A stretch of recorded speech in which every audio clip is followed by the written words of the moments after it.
Hi, I'm Katharine McGee, and this is the story behind my stories.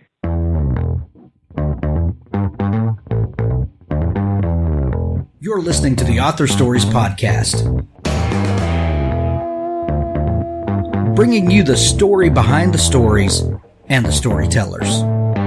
Margaret White, Terry Brooks, Sheena Kamal, Matthew Quick, J.T. Ellison, Walt D. Williams, Brad Thor, Corey Doctorow, Brandon Sanderson, Robin Hobb, Ernest Klein, Jim Butcher, Charlene Harris.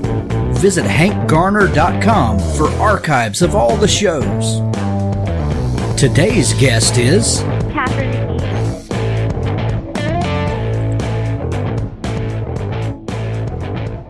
Well, hello everybody. It's the final week of 2017, and we have had a tremendous amount of shows this year with some tremendous guests, and I hope you've really enjoyed it. I do hope that you'll tune in 2018 as the show continues to climb and go to new heights. I would like to thank our sponsors who so faithfully support the show each week. Richard Gleaves, as you know, we have an audio clip at the end of each show by Richard Gleaves. Thank you. Nick Breaker, his new Essence series, first book Septima is out. I highly recommend you go pick it up. Daniel Arthur Smith and Tales from the Canyons of the Damned, Samuel Peralta and the Future Chronicles, Terry R. Hill. Thank you all for sponsoring the show. I really appreciate it. Because it is a season of giving, I hope that you'll join me in helping out a family that desperately needs our help right now. In the show notes, you'll see a place where you can help baby Evie. She and her mom and siblings were in a head-on collision, and we've got a place where you can help this young family and do something nice for them at Christmas. Thanks for listening in. On to our show. Joining me again for the Author Stories Podcast, where I bring you the story behind the stories and the storytellers. Today I'm really excited to bring Katharine McGee to the show. Katharine has in her Thousandth Floor series. It's called The Dazzling Heights, and we're going to talk all about it here in just a minute. Welcome to the show, Katharine. Thank you so much for having me. Katharine, I begin each show with the same question, and that question is, what is your first memory of wanting to be a writer or a storyteller? That's an amazing question. My earliest memory is in kindergarten or first grade. We had a daily journaling session at my own school, and we had those little spiral notes, the bright ones, and everyone else writing things that they did during the day or about their own lives. And I wrote a long and very involved series about a family of mice that lived under the school.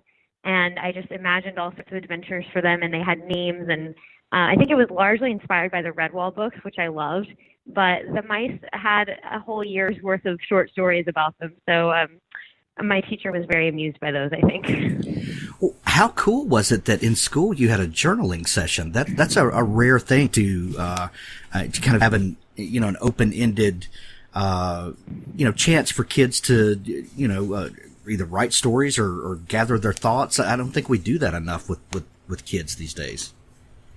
Honestly, we should probably do it more as adults too. Absolutely, I'm sure I could use it.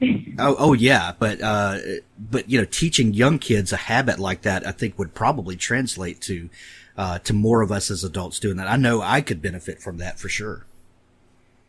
Yes, no, I think it's definitely great to get children thinking creatively like that at a young age. Yeah. What grade were you in? I think I was in first grade, so that would have been about 7 or 8 years old. Right. Something like that, yes. That's awesome. You said you were a fan of the Redwall books. I was too. Those are amazing. And I have shared those with my kids, as they've grown up. What other things Good for you. Yeah. What other things I love them. Did you really love when you were a kid? The series that I come back to time and again is the Golden Compass series, or His Dark Materials by Philip Pullman. I absolutely love that trilogy. And, his new book just came out, The Book of Dust, which I'm really excited to read. I have not actually started it yet, but I have it on my bookshelf. So I think those really impacted me in the sense that they got me thinking in a big way about fantasy and sort of multi-universe worlds where all the worlds are layered on top of each other. That really kind of hooked in my imagination. I love the way that in that series he expands the world with each book. So in the first book, there's just the one narrator, and then by the third book, you have multi-narrators, and the world has gotten much bigger. I tried to do that in a small series, but it's not quite the same because he does it on such an incredibly epic level. I was fascinated by how many authors were big fantasy fans, when they were younger. And your books go on to, they definitely have a science fiction element, a futuristic element, but most definitely a fantasy element for sure. What do you think it is that makes us all love fantasy so much, especially when we're younger? Fantasy has no rules, or rather, it does have rules, but the rules are different from the world of our own. And I think that captures everyone's imagination, no matter how old or young you are, to be in a universe where the set of things that you take for granted is completely different. Whether it's that there's magic or there's other planets, I think that having a world where things are possible that aren't possible in our daily lives is something that everyone just loves to escape to. And I love that you said that the Thousandth Floor has fantasy overtones. I really wanted it to feel that way because, as you know, the series is set in a futuristic New York City, but it's very much not what we would call a hard science fiction novel. It's not about robots taking over the world or about space travel or time travel. It's much more in tone. I like to think of it more like Harry Potter in the sense that it's whimsical, and the way that you see the future is futuristic paper airplanes kind of flying around the high school or sending messages on contact lenses. And in some ways, when I hit a point and I want to create something futuristic, but I haven't figured out exactly what the technology would be in our real world in order to create that, I actually ask myself, what would a fantasy writer do? What would J.K. Rowling do here, as opposed to what would a science fiction writer? I don't need the true science explanation behind it. I just need it to really capture the imagination of readers, the way that a good fantasy novel always does. Yeah, and you wind up with a unique kind of science fantasy that I love. I think that's some of the most fun types of books that I like to read, and I've had a blast reading the first book in your series. Thank you. Yeah, well, you're welcome. As you progressed in school, you started this great habit of writing short stories in the first grade. Did you continue that? Was that something that kept that you would go to outside of school? Did you follow up with the storytelling kind of a spark that was lit? I did. I read very widely, as I'm sure every author has told you. First and foremost, I always was a reader, and I would say that my early writing was entirely fan fiction. It was all fan fiction of the things that I was currently reading. So it was either, from the Mice series, I went on to write a lot of fan fiction about the Madeleine L'Engle books, the Wrinkle in Time series, and then on from that to various other series. And so I think that when you're a young writer, it is so helpful to have a set of characters already handed to you and a world already handed to you, because in a lot of ways, the most daunting part of writing is just getting started.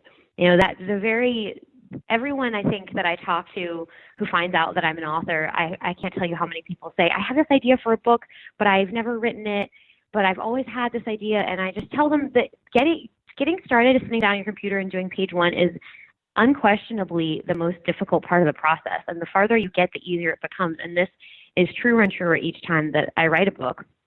And so I think that as far as, going back to fan fiction, I think that having a set of characters in a world that someone else has already created for you, it just takes off that extra layer, what we used to call blank page syndrome. You don't have to sit there looking at your computer screen just wondering what the world is and what people do there. You already have that. So I actually love that as a tool for aspiring writers, and I think it's really fun to read other stories that are set in the universes that we're all familiar with. But it wasn't until I was in my 20s that I started feeling confident enough as a writer and as a creator to build a world myself. So it definitely took a while for me to get there. I love that you started writing fan fiction, because I've said before that I'll bet if you polled a room of 100 people asked them if they thought they had a book inside them that they would like to one day write, I'll bet 98 out of those 100 people would tell you yes, they thought they had a book in them. And now out of that 98 that think that, one or two will ever start a book. And then, we're lucky if one of those actually makes it to the end.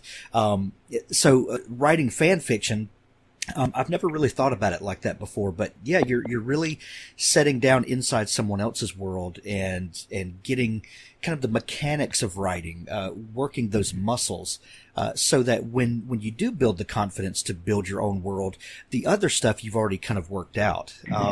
Did you do anything with that fan fiction, or was this stuff you just did for your own enjoyment and just kind of collected it? It's totally, I don't even know where it is anymore. It's so funny because I wrote it all by hand back in those days. This was really early days before sort of the online fan fiction communities, and I never was brave enough to share anything online like that. And now that I have seen how those communities have continued to grow, how truly incredible and supportive they are to everyone within the community, I often wish that I had. If there was ever a fan fiction community of the Thousandth Floor, I might totally go rogue and make like an online ID as someone else and just start posting Thousandth Floor stories and see if anyone catches me, because I do have so much within this world that I want to tell that there's just not the time or space to get into. But no, I never posted it online. And as I said, one of my favorite things to watch as the internet and social media have really taken center stage in our lives in recent years is how that has affected the reading community. Because I think for so long, reading was an activity that you did in isolation. And when I was a child, I went to the library and got books by myself, perhaps with help from the librarian, and then I went home and read them by myself. And I felt like it was something that I did because if I wasn't feeling comfortable socially or, didn't know exactly how to relate to other people my age, I think that there's a lot of, that's sort of the stereotype of people that are just taking home the stacks of books from school. And I think that now the readers don't read because they feel alone. They can do that, but there's this incredible group of other readers that you can connect with all over the world, and you can feel like you're reading the same book at the same time, in another country, and you have this incredible beat of connection with that person. And that's really what reading is supposed to be about at its core. That's why we tell stories. We tell stories so that we can, as an individual, enter the experience and the life of someone else whose life is very different from ours. And I think whether that's a made-up story or whether it's a historical story or a contemporary, and I think that now having this extra level of being able to read the same stories as someone else and then have this incredible, vibrant community that discusses them is just a really cool an awesome thing. There's so many online communities that are negative and full of, vitriol, and the online book community is just the warmest, safest, most supportive place I've ever seen. So I really do love that. I love it. Where did you grow up, Katharine? I'm from Houston, Texas, and I'm actually now. So I was gone from my hometown for 11 years. I lived in New York and then California, and now I'm back home. So it's good to be home. Wow. I'm always fascinated to hear how a place kind of affects people's writing style and comes out of the stories that they tell. Being from Houston, do you feel like that your childhood connection and your upbringing influence the stories that you write at all?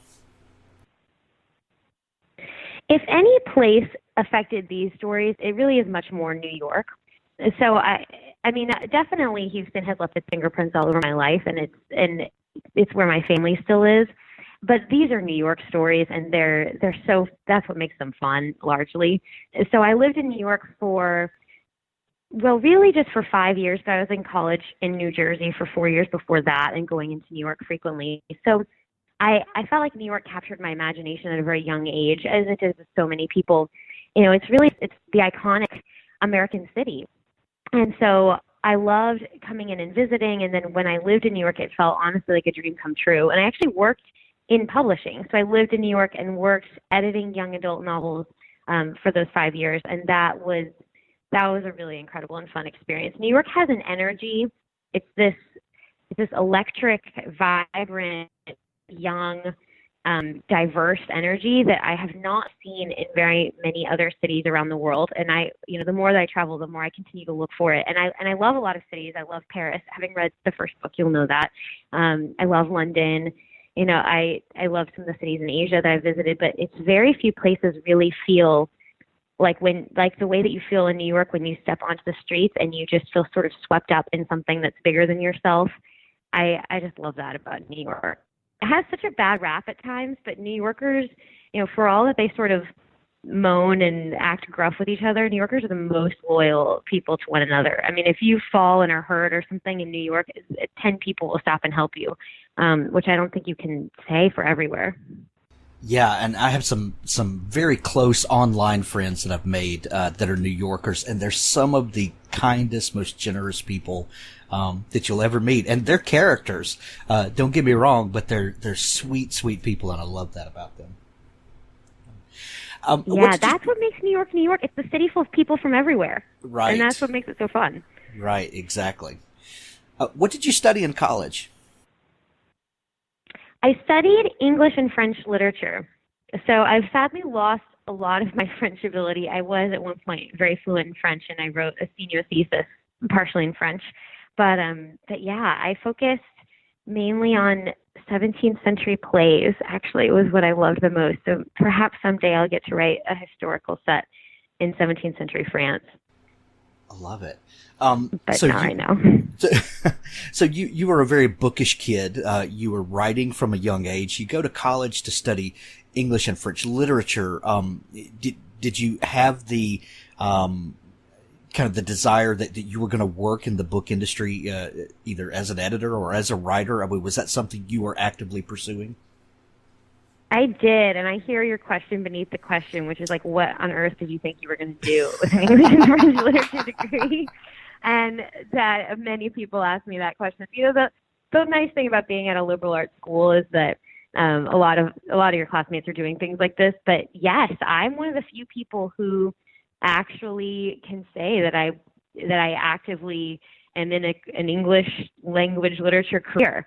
I think, my graduating class in English majors, many of them have gone on to be lawyers or to leave, do something completely different, to become consultants, work in the business world. But I had always wanted to work surrounding books. Books have just been sort of the driving passion of my life since before I can remember. And so when I was little, even, I used to always say that I wanted to write books. And then, going back to what we were chatting about earlier, that I wasn't sure I was ready to write books on my own. I did sort of try to write a historical novel in college, and I wasn't quite ready. I didn't finish it. It certainly wasn't anything I would ever want to show in its current incarnation, and I haven't looked at it since then.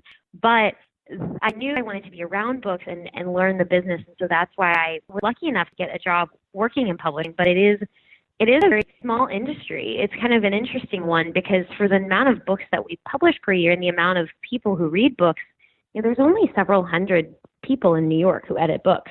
So there's not really that many.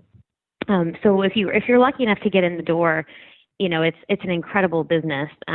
It's also a rapidly changing one right now.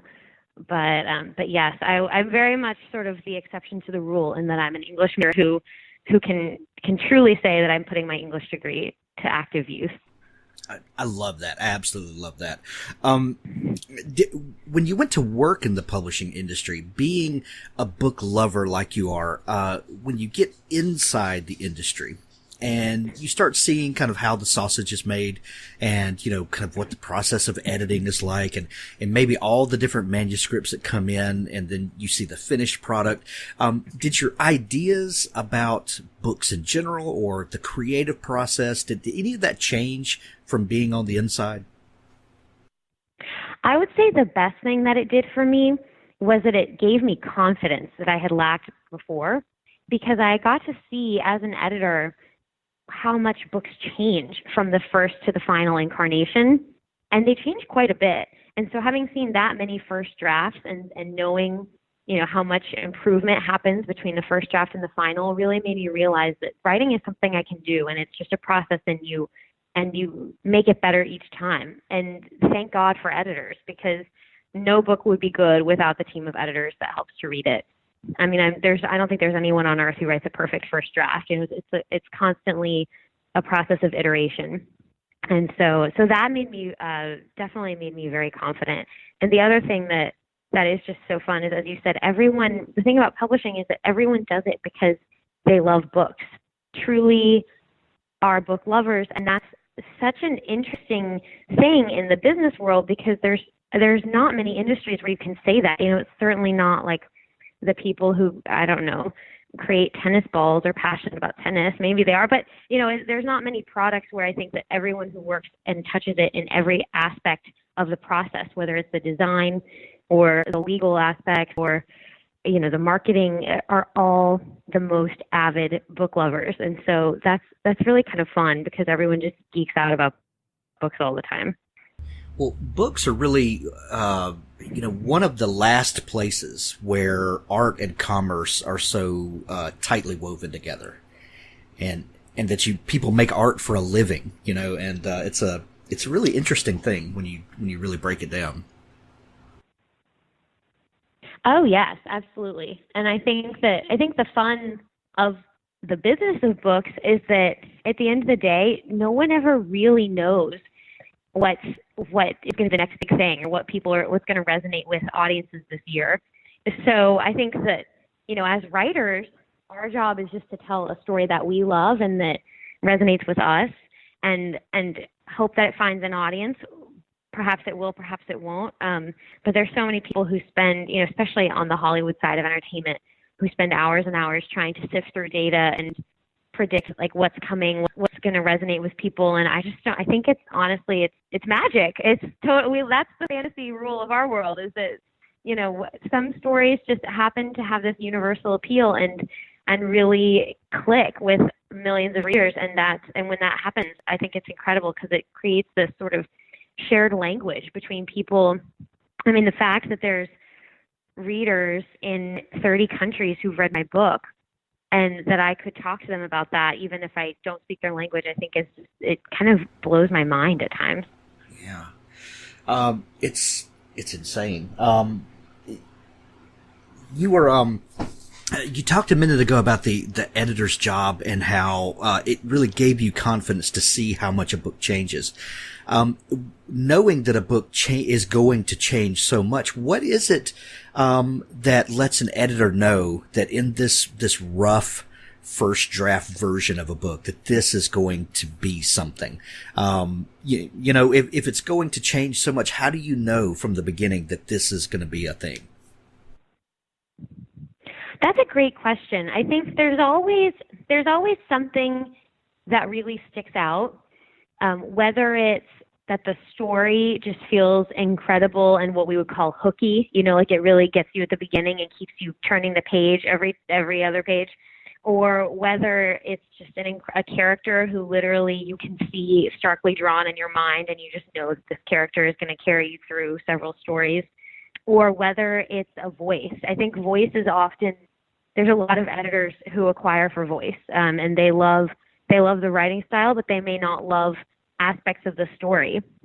And that happens all the time, that an editor will read a book and they'll say, I love the beginning through the middle, but the second half I think has some problems or is too slow, or perhaps they might just say too much is happening and cut out the whole second half and make it book two and take what you have from the beginning and draw it out into a new book. But whatever it is, every editor is acquiring an author and a series for some aspect of the book, and they might be wanting to change others, but they've found something to believe in that manuscript, and that one thing, whatever it is, probably won't change throughout the process, if that makes sense. Right. That's fascinating. I love to hear how the process works on the other side of the keyboard.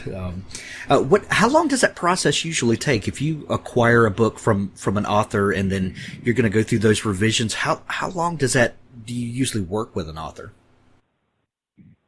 It depends. It's a very slow business. So usually, I mean, it's at least a year. I would say it's typically a year and a half to 2 years, just because of the lead time and depending on how many changes are going to be made to the book. So for instance, my first novel, The Thousandth Floor, was acquired in February 2015, was when I signed my contract with HarperCollins, and it did not come out till August 2016. So that's standard a year and a half. Wow. Well, speaking of that book, The Thousandth Floor, where did the idea for that book come from? That series is my response to all the dystopian novels that came out in recent years. So when I was working as an editor, I was just thinking a lot about the trends hitting the industry, and this was very much in the age of dystopias when we were reading The Hunger Games and Divergent and Cormac McCarthy, and I love all of those novels. But I just wondered what a vision of the future could look like if it was not a dystopian future, if it was rather a future where we got things right. And the world is certainly not a utopia. It's not a perfect place, but it is a realistically future version of our world, with similar problems and flaws, but also 100 years fast forwarded technologically and socially. So that's what I was trying to build. And, the world of the Thousandth Floor, if I hopefully did my job right, it should be that. It's set in this futuristic New York City where there is a 1,000-story skyscraper, and the characters ride hovercrafts, and they go to anti-gravity yoga, and they can take a high-speed Hyperloop train from New York to Paris in 2 hours. So I really wanted it to be tonally aspirational and fun, and a future that you might want to live in. Very Jetsons-y in feel, and rather than sort of a broken dystopian world, where we're rationing the last few cans of canned pineapple that we have left. I wanted it to be much more fun than that. You're absolutely right. Dystopia has really kind of taken over pop culture, and it's waning now. It seems like, unless you watch Walking Dead and stuff like that, and those things are very much still alive. I do love The Walking Dead. Right. But that just goes to show how long book publishing is. Because Exactly. when I started this, it really was the era of dystopias, but that was 4 years ago. Right. And I find it really interesting that my teenage daughters were really into Hunger Games, and a lot of these stories that were really important stories for us to talk about, and what's the future of where we are, and all of this stuff. And I love that authors have found new ways to tell some of these stories and really appeal to a broad audience. But when some of my favorite books are some of the older science fiction, and a lot of kind of golden era science fiction, and not because they came out of the 50s and 60s and because I want to go back to where we were culturally there. That's not what I'm saying. But what I love about some of those older books is kind of the hope and the feeling that in the future we could do anything, and not necessarily that we're all just horrible people and we're all just going to collapse. I think that there's only so much dystopia you can take before you really, just become sad and depressed all the time, and you don't feel like there's any hope for the world. And so when I started reading I totally agree. Yeah, and so when I started reading your book, I got that feeling like, what, there is hope for us, and yes, there's still problems, and but we're still very creative people, and I think, given enough time, that we'll work some stuff out, and we'll keep moving forward, and we'll make a better place. And I really love that tone to this book. I thank you for saying that. That's really was my goal, was when people ask me, what do you want readers to take away from the book? I always say, aside from being entertained, I hope that you think about what the world will look like in the future, and what steps can you take in your life to make it become that.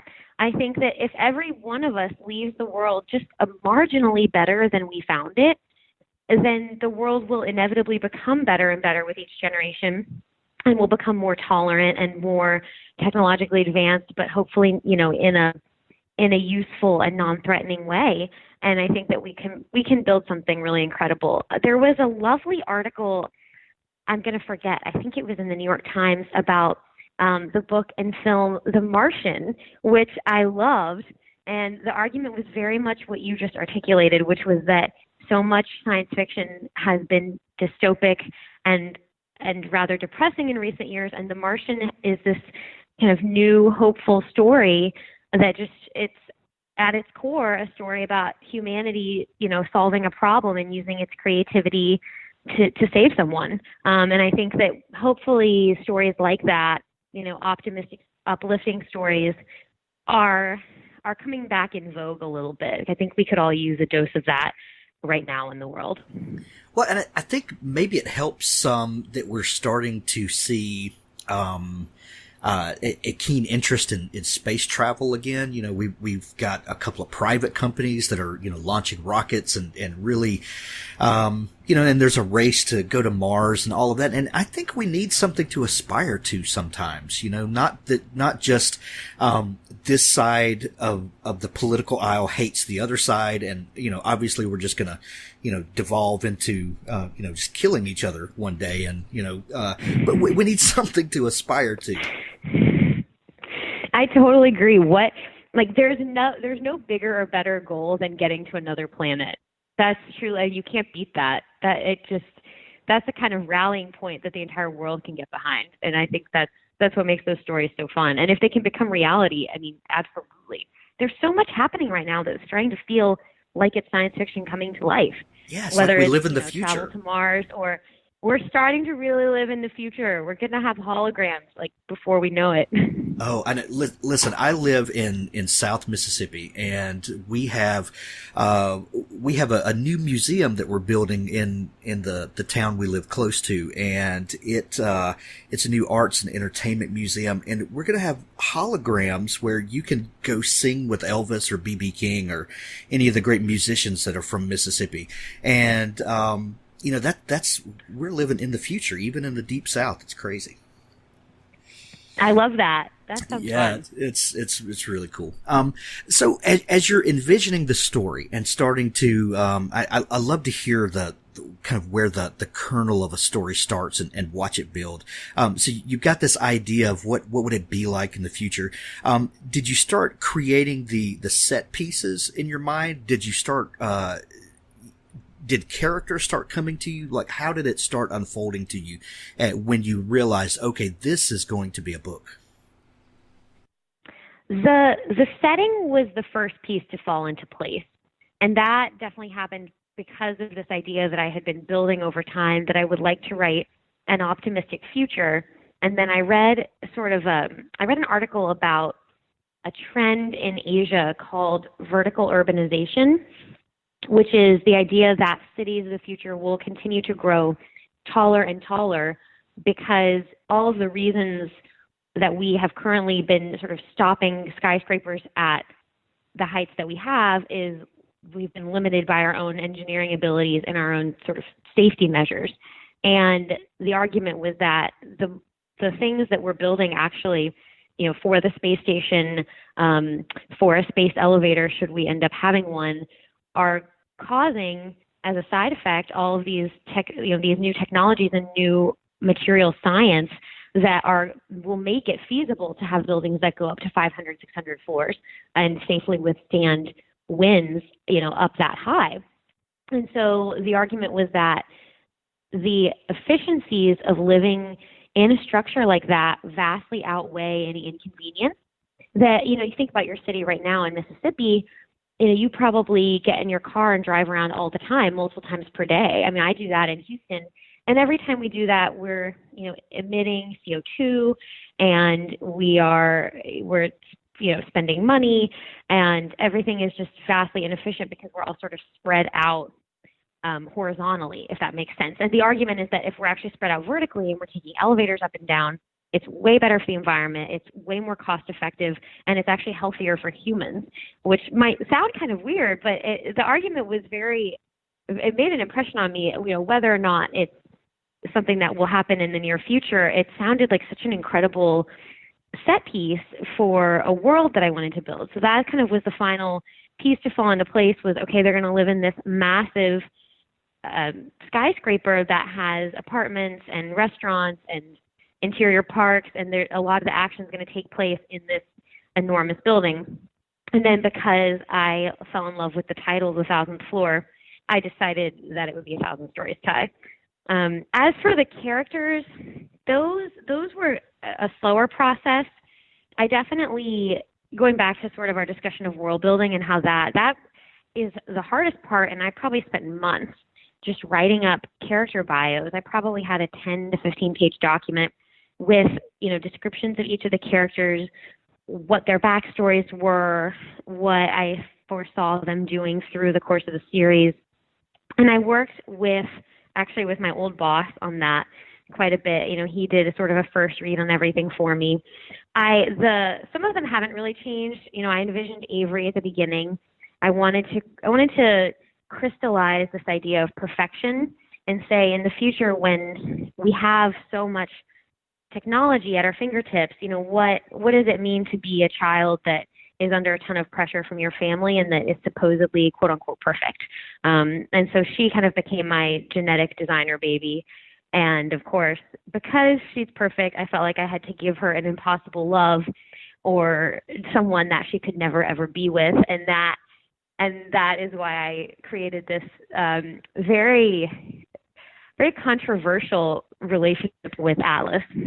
And then I always also wanted I've as a consumer, I have always been drawn to romances that are sort of will they or won't they, like kind of one bad boy and girl from the wrong side of the tracks, and that. So it was very inevitable that I was going to write Cord and Rylan. Like that happened kind of right off the bat. Very pretty and so pink. I sort of filled. Yes, I just kind of filled in the characters as I went on. So my favorite thing about the series, well, there's so many things. I love the world, but I have really loved sort of cycling characters in and out because, as you know, I do kill a character at the end of the first novel, and that is very much the influence of Game of Thrones on me. I love this book as a reader. And you asked earlier about how being an editor has impacted my writing, and what I should have said is that the one negative impact that it's had is that I really, because I've worked with authors for so many years plotting stories and thinking about narrative twists, I'm sure everyone who works in TV feels this way, is that I am very rarely fooled anymore. I see the twist coming a mile away. When I read Gone Girl, I saw that twist. When I read We Were Liars, I saw that twist on like page 30. And I know that I'm totally the anomaly. Like no one else sees these except for my coworkers, who sometimes I text them and I say, did you know this? Did you see this coming? And so I really, really wanted to write books that would fool even me, if that makes sense. Like I wanted the twist to be so out of left field and so surprising that truly nobody would guess them coming. And so that sort of translated into this, I do kill a character at the end of book one, and she's not the character that anyone expected me to kill. So that's kind of fun. But then I bring in a new character for book two, and so on and so on. So it's very Game of Thrones in that sense, that like my cast is always shifting, and the story becomes therefore bigger than any one character. The story is, the characters are in service to the larger story, if that makes sense. Well, and it goes back to what we touched on for just a minute earlier, where we talked about, the influence of place, and in this instance, place becomes a character. It's the city, the building is a major character, and these other, people that come in and out, are within that universe and are affected by and affect, the place. But it's bigger than just an individual character. Yes, exactly. As an editor, and when we're writing, a lot of times you'll hear people say, give yourself permission to write a really dirty first draft. Just get the story out, let the words flow, turn off your internal editor. As someone who was an editor for a living, how do you turn off that internal editor to get the story out? I don't always, to be honest, but I should more. Nobody else does either. I know. There's something really to be said, though, for sort of the NaNoWriMo approach of just get it all down, because, I find that my books are never good until the third draft. Truly, the first two drafts are so just messy. There's always good pieces, if that makes sense. Like there's chapters that come out great the first time and end up remaining relatively unchanged throughout the process. And there's scenes that are working in, but there's inevitably story work that needs to happen. And so for me, I wish that I could write just straight through all the way through and get something down and then edit it, even if my editing becomes, largely rewriting. But I do unfortunately stop quite often and sort of check myself. And especially what I like to do, because my book is multi-POV, I write in order whenever I can. I've made a few exceptions to this, but I really, really prefer to go in story order because it just helps me think through the story linearly and say, in every chapter, each character is reacting to the things that have happened in previous chapters.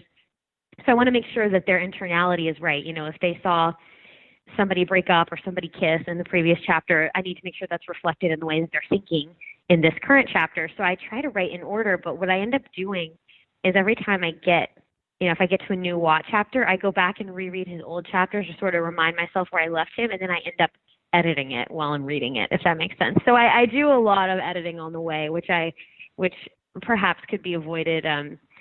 But it doesn't hurt to self-check during the process. Are you a detailed plotter before you start writing? I am a very detailed plotter. I'm far along the plotting scale. Again, because my books, ultimately are romances and relationship stories for the most, they're set in this fun futuristic world, but it's not a save the world adventure. The plot really depends on the characters in a way that it doesn't in one of those other books, if that makes sense. In The Hunger Games, sort of an overarching plot about how we're going to save the world. And there isn't that in my books, which means that all the stories are interwoven in this very intricate and fun way. And because I have the multi-characters, something that happens might be good for one character but bad for another. So I try really hard to craft my plot so that all the beats are falling in the right place. In particular, the last 100, 150 pages of each book are the hardest because that's sort of where all the action is culminating, and you're hearing from different characters in turn, and I have to make sure that those beats, come in the right order. So I write a very long, probably 20-page single-spaced big outline. Before that, I do a beat sheet where I do sort of all of my chapters in a one-sentence description of that chapter. But then, I write something really big, and it actually goes to my editor before I start writing.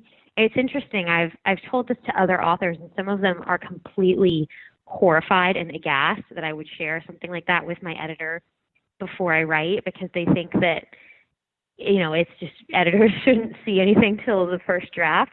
And others, kind of listen.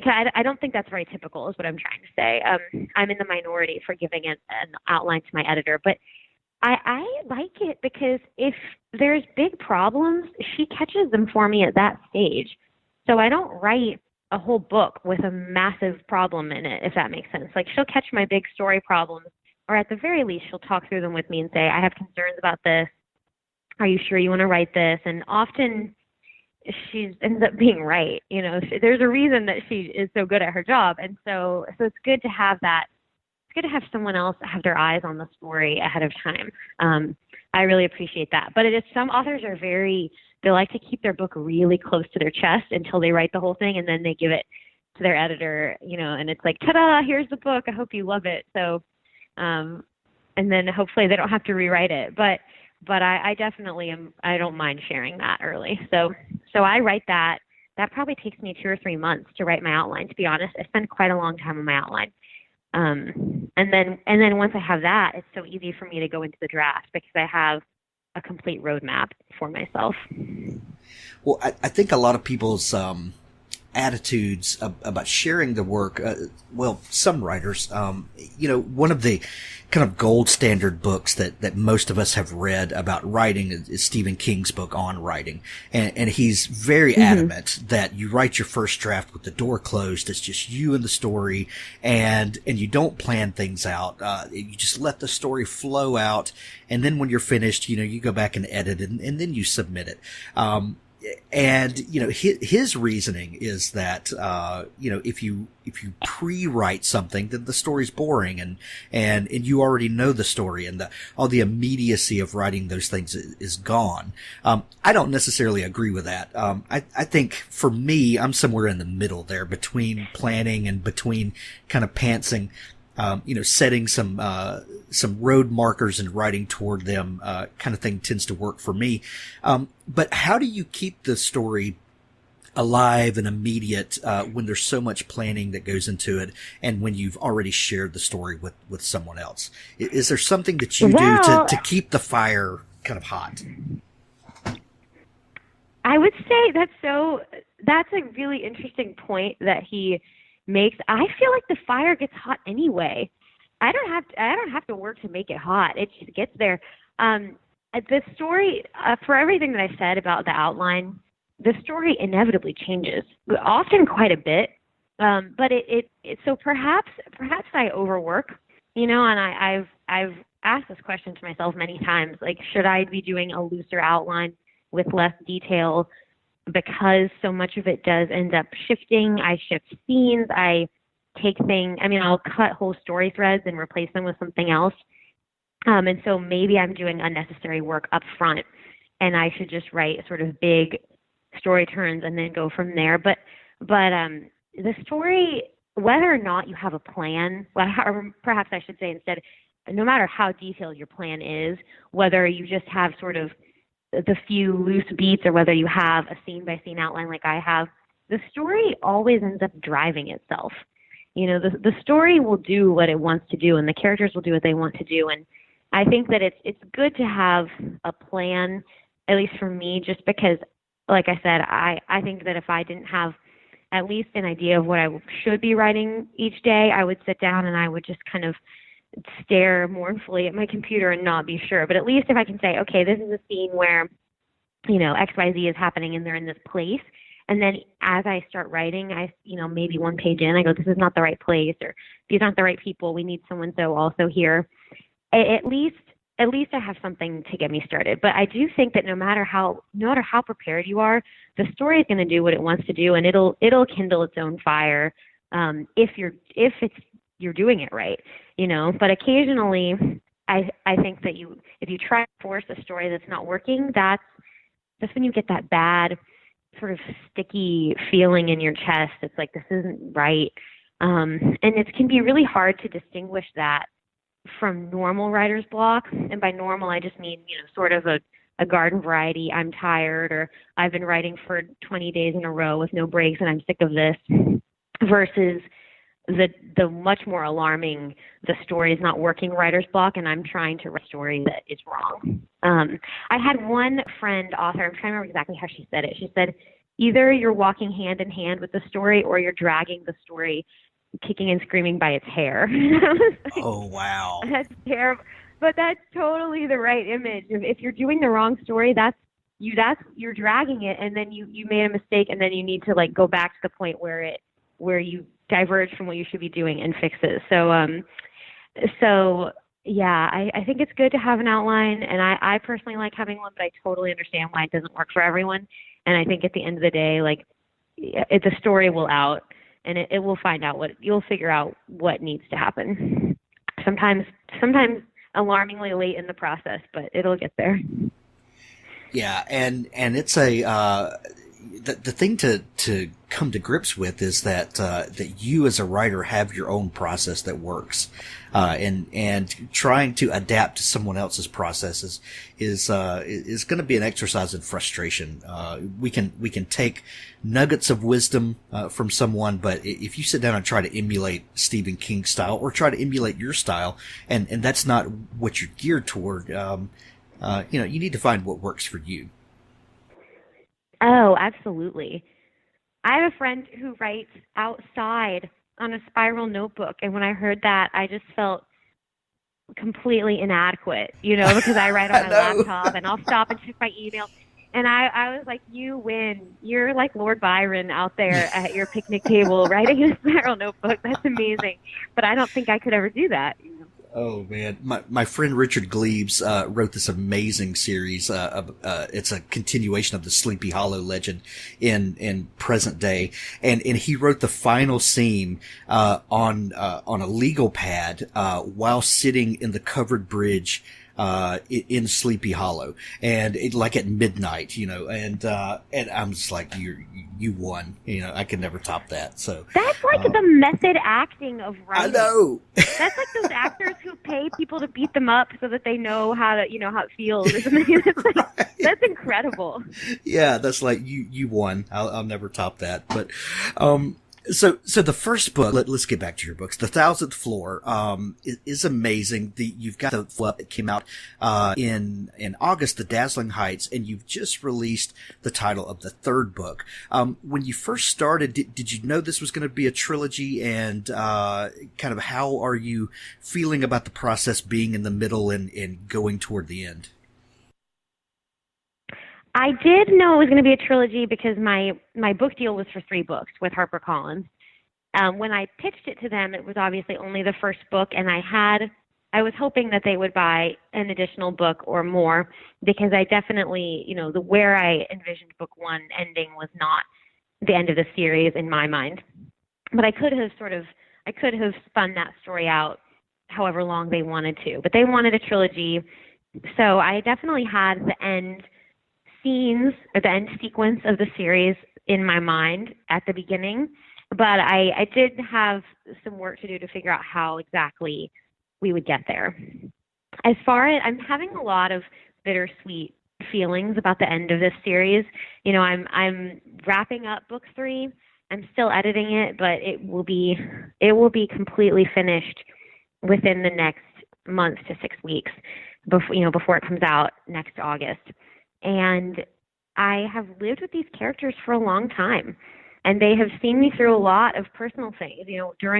Ever since I started writing on this series, I have moved from New York to Houston. I got married. A lot's happened, and so they've kind of been with me the whole time, and I'm really going to be sad to see them go. But I can't say anything about it, but I do have a new series that I'm working on. It has not sold yet, so I don't even have a publisher for it yet, but I have a new thing up my sleeve, and I will, because I obviously want to keep writing. So hopefully I can sell this series and have something else come out in 2019. The nice thing about this series is, for everyone who's read The Thousandth Floor and hates me for killing characters, I totally hear you, and I'm sorry I kill characters, but you will be thrilled to know that the new series does not kill a character every single book. So that's something to look forward to. That's awesome. The Thousandth Floor is the first one. The Dazzling Heights is the second. What's the third one called? The third one is called The Towering Sky, and the cover just went live yesterday, and it's on my Instagram, and HarperCollins posted it as well. Nice. I'm so looking forward to seeing how you end the series and to what's coming up next for you. It's really exciting. Katharine, if people have been intrigued with your story and talking about your books, where can people find you online? You can find me at KatharineMcGee.com, and I'm on Instagram and Twitter at Katharine McGee. I do spell my name the very old-fashioned British way, so it's Katharin, like heroine of a Jane Austen novel. Of course. Katharine, thank you so much for taking time to come on the show today. Thank you so much for having me. It was such a delight. Thanks for listening to the Author Stories podcast. For more great author interviews like this one, go to hankgarner.com and dig through the archives. There's something there I know you'll love.